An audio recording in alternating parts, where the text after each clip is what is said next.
Say good morning, good afternoon, or good evening, wherever you might be watching me. There is this something going on between on Lagos. Some people call themselves leaders or representative of Igbos in Lagos, threatening to take Lagos state government to court. According to them, they are They are claiming that the only language being taught in Lagos schools, maybe primary and secondary schools in Lagos, the only language being taught is Yoruba. That they want to take the Lagos state government to court. To me, this is unreasonable. This is unreasonable. I think they should go ahead. Charity, they say, begin from home. The Igbos in Lagos, yes, we have sizable number of Igbos in Lagos. Uh, but their charity should begin from home, in their home state. How many Nigerian languages are being taught in their schools? How many Nigerian languages are being taught in their schools?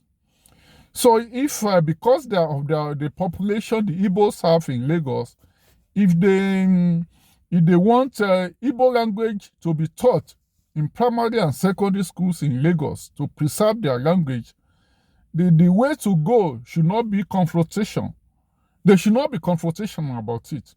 It is unreasonable for anybody to want to dictate the tune in any Yoruba state. It is unreasonable. I don't know their advisors. They are supposed to be elders who supposed to be reasonable, who supposed to know what to do at every point in time. These people call themselves leaders should be, I'm sure they are above 60 years. Some of them should be about 80 years. They're supposed to know that Lagos is not an Igbo state. Yes, it's good to preserve our languages. That to me, the way to go is not by confrontation. They should not threaten Lagos State. They should not threaten Lagos State government. Because if they go to court, they will fail woefully. But if they are not confrontational, there is nothing bad in it. If by agreement, Igbo language or Hausa language is are taught in any school in Yoruba land, there's nothing wrong with it. But when you want to come and dictate the tone, to me, it is unreasonable. This was how they started. They were the ones that made Vivo lose the governorship election in Lagos State. Because some people call themselves IPOB, came on social media and were talking rubbish. They were talking rubbish. They were the one that made that guy to lose the governorship election. Had it been the governorship election was conducted before presidential election, Labour Party would have won that election. They were the ones that made the Yorubas in Lagos to gang up against a rival. So they have started again. I expect those people who call themselves leaders of Igbos in Lagos to use their brains. To know that they should not be confrontational about this. They're supposed to ask themselves, how many Nigerian languages are taught in their home states? None.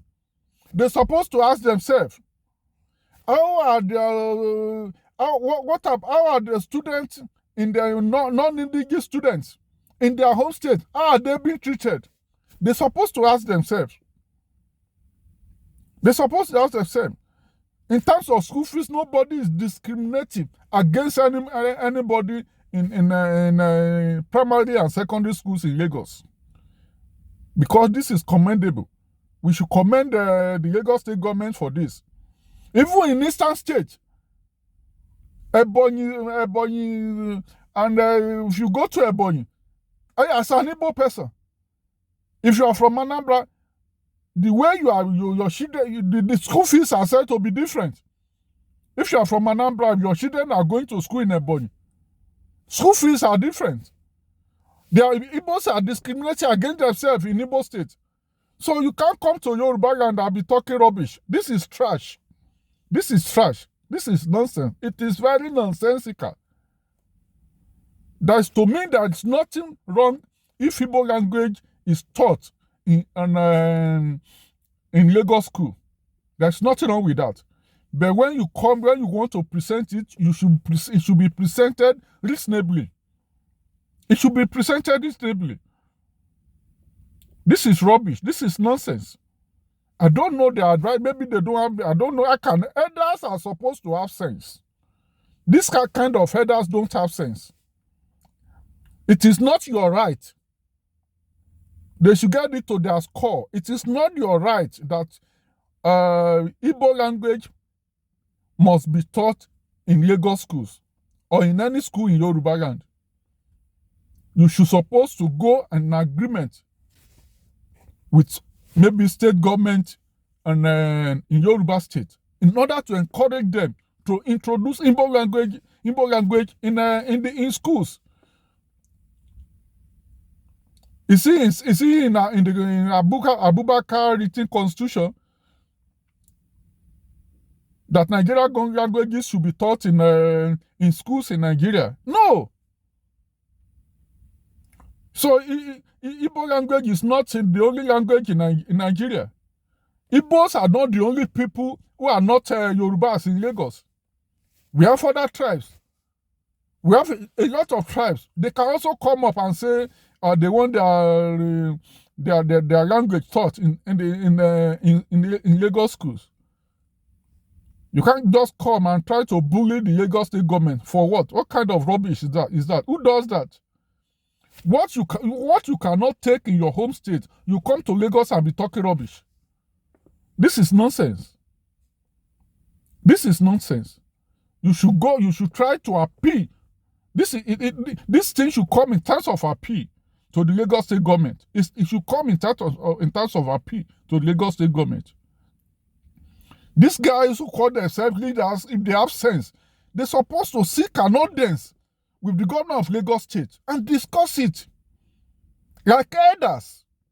And table it, discuss it like elders, instead of threatening the Lagos State government. What kind of rubbish is this? What kind of nonsense is this? The Yorubas are accommodating. You guys should stop pushing the Yorubas to the wall. I expect these guys to learn from the last governorship election. Now never get sense. The statement of IPOB, coupled with the statement of Kanu, that was what gave some people the sense to say no. We must analyze this statement reasonably. That was what made the other Yorubas to team up against against Vivo. Against Vivo. This rubbish must stop. This rubbish, when we don't start, must stop. Before we start having, nobody want to have Igbophobia in Lagos. No. Yorubas are accommodating. You guys should leave us like this. Let us continue to mingle. Let us continue to live in peace like this. Because by the time now, there's no point for you guys to start what you cannot finish. There's nothing like, let us continue to live in peace. There's no point to start what you guys cannot finish. We all go abroad, and some of us, we are not discriminated against. But Nigeria is an ethnic-based society. We must understand that. We must respect others. If you live in Nigeria, you can't compare Nigeria to any other. Nigeria is an ethnic-based society. We must understand that. We must accept that. We must respect the right of others. It is not your right that your language must be taught in Lagos school. No. Yorubas don't we have Yorubas in other states? Yorubas cannot go and dictate to the government of Kano. We can't go and dictate to the government of Enugu. We can't go and dictate to the government to any government in Middle Belt or South that Yoruba language must be taught. It should be a kind of agreement by convincing the government involved, not by threatening to go to court. You can go to hell like Badu told the Canadian government. You can go to hell, go to court, whatever you want to go. If you people don't have sense, you don't have sense to sit down on the round table to request an audience with the state, with Sanwo-Olu, the Lagos State government. If you the guys don't have sense, those people call themselves leaders. If they don't have sense to request for an audience, then they should go to hell. What kind of rubbish is it? We should allow peaceful coexistence in Lagos. Please, whether you are Yoruba, Igbo, Hausa, or whatever, we should allow peaceful coexistence instead of coming with all kind of narrative all the time to come and disturb the peaceful coexistence of people that live in Lagos. Igbos are not the only tribe in Lagos. We have other tribes in Lagos. Please, they should go to hell. Nonsense.